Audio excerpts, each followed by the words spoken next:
नवाब मलिक की गिरफ्तारी के बाद महाराष्ट्र में कैसे तूफान लग गया, इसका अंदाजा आप इसी बात से लगा सकते हैं कि खुद उद्धव ठाकरे और शरद पवार की मुलाकात हुई है। दूसरी तरफ नवाब मलिक, जिनका अंदाज अलग है, फिल्मी डायलॉग लिख रहे हैं अल्लू अर्जुन की फिल्म पुष्पा से कि मैं झुकेगा नहीं। आइए आपको दिखाते हैं कैसे ईडी ने पहले पूछताछ की और लगभग कई घंटों की पूछताछ के बाद सीधा नवाब मलिक को गिरफ्तार कर लिया।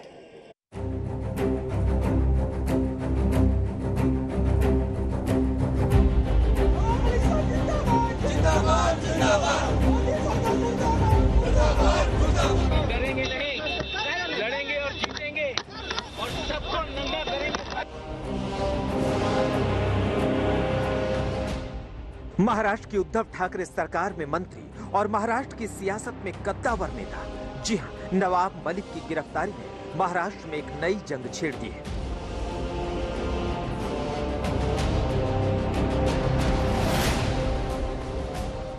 नवाब मलिक को गिरफ्तार तो प्रवर्तन निदेशालय यानी ईडी ने मनी लॉन्ड्रिंग केस में किया है, लेकिन इस गिरफ्तारी पर युद्ध शिवसेना, एनसीपी और कांग्रेस के गठबंधन का बीजेपी से छिड़ गया है। कसी हुई मुट्ठी, चेहरे पर मुस्कान, उद्धव ठाकरे के मंत्री नवाब मलिक को जब ईडी ने गिरफ्तार किया तो उन्होंने एक ही बात कही, हम डरेंगे नहीं, हम लड़ेंगे, हम जीतेंगे। लेकिन डरेंगे नहीं, जीतेंगे और सबको लड़ेंगे और जीतेंगे। लेकिन डरेंगे नहीं, जीतेंगे और सबको लड़ेंगे और जीतेंगे।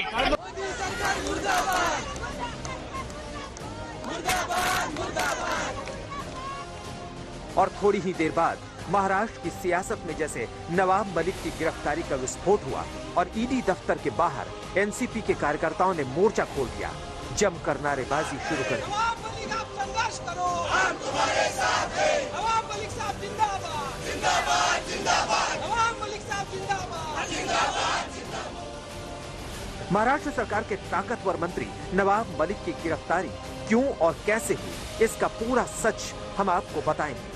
लेकिन उससे पहले 9 नवंबर 2021 यानी दिवाली के 5 दिन बाद महाराष्ट्र के पूर्व मुख्यमंत्री देवेंद्र फडणवीस ने जो नवाब मलिक पर बम फोड़ा था वो आपको दिखाते और सुनाते हैं। कैसे देवेंद्र फडणवीस ने नवाब मलिक का कनेक्शन अंडरवर्ल्ड से जोड़ा था। मैं जो बताने वाला हूं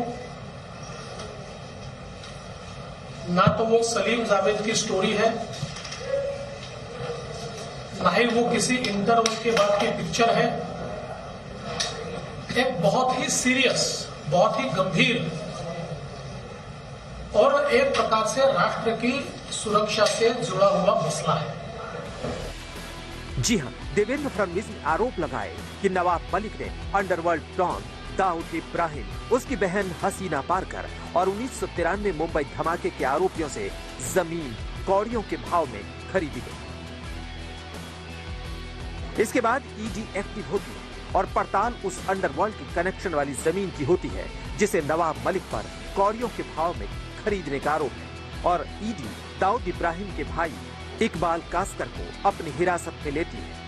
सूत्रों की माने तो इकबाल कासकर की गवाही के बाद ईडी की टीम नवाब मलिक से पूछताछ शुरू करती है।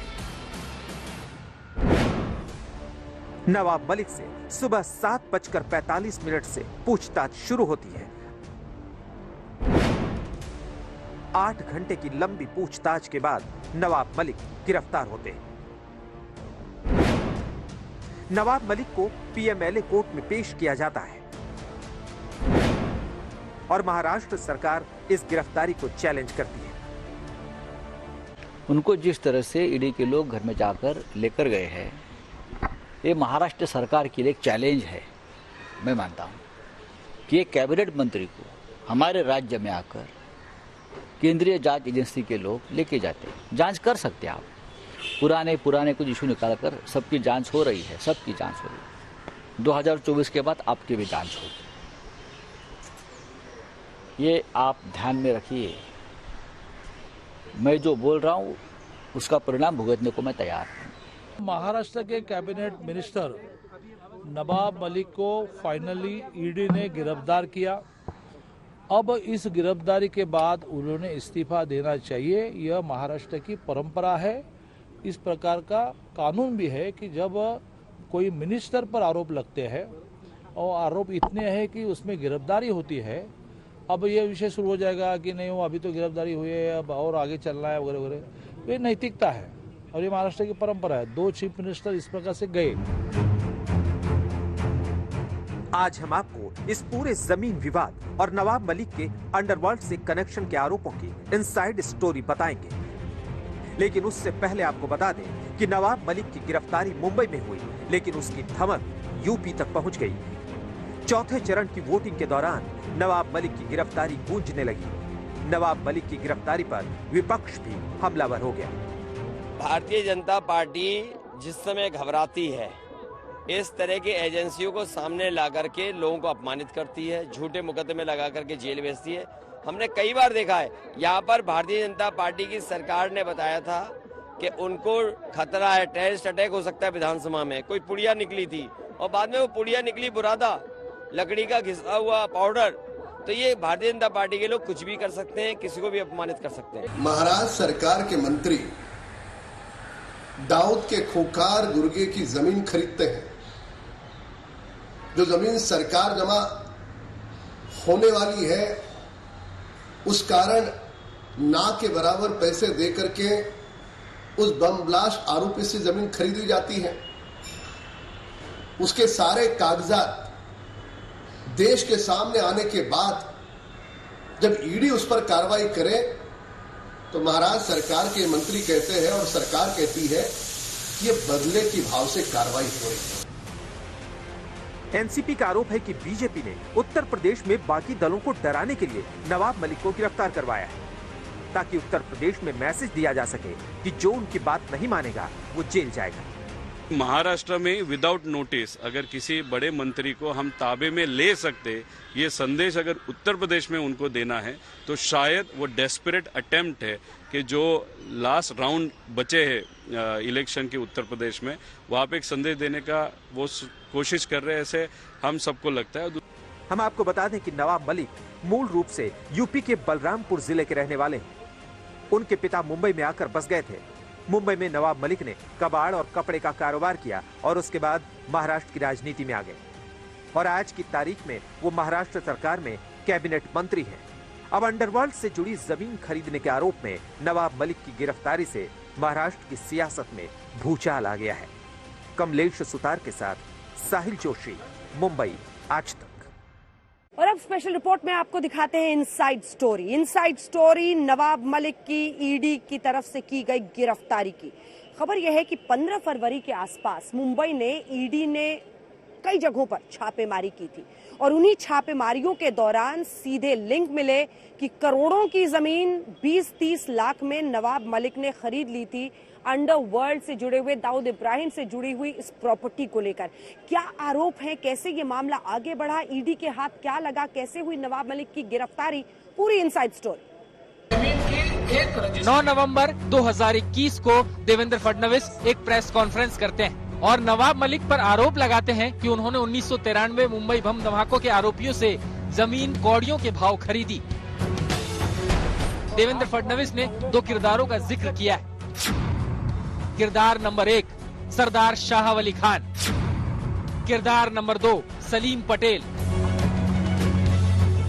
फडणवीस ने आरोप लगाया था कि अंडरवर्ल्ड और मुंबई ब्लास्ट की इन्हीं 2 आरोपियों से नवाब मलिक ने मुंबई के कुर्ला में LBS रोड पर 3 एकड़ से कुछ कम जमीन कौड़ियों के भाव में खरीदी थी। सरदार वली शाह और सलीम पटेल दाऊद इब्राहिम की बहन हसीना पारकर के लिए काम करते थे और मुंबई के सीरियल धमाकों की साजिश में भी उनका नाम आया था। मुंबई के गुनहगारों से आपने जमीन क्यों खरीदी? मुंबई में बम विस्फोट करने वालों से आपने जमीन क्यों खरीदी?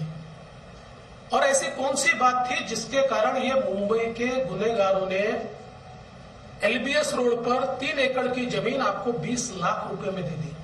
किसी भी तरह से कोई अंडरवर्ल्ड के दबाव में या किसी बम ब्लास्ट के आरोपी से ये प्रॉपर्टी हमने खरीदी नहीं। फडणवीस ने आरोप लगाया था कि कुर्ला की ये जमीन 25 रुपए स्क्वायर फीट के हिसाब से खरीदी गई, जबकि उस वक्त बाजार का रेट था 2000 रुपए स्क्वायर फीट।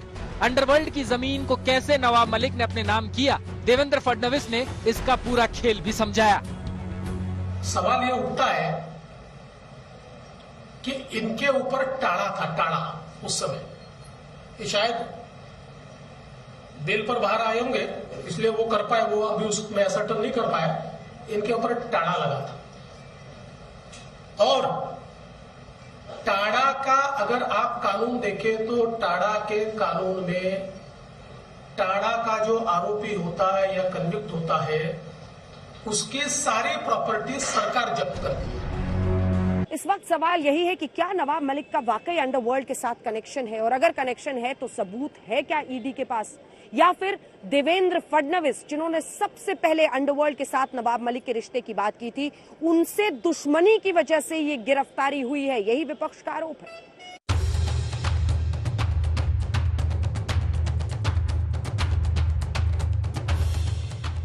करीब 3.5 महीने पहले देवेंद्र फडणवीस नवाब मलिक पर अंडरवर्ल्ड की जमीन खरीदने के आरोप लगाते हैं और अब ईडी नवाब मलिक को गिरफ्तार करती है।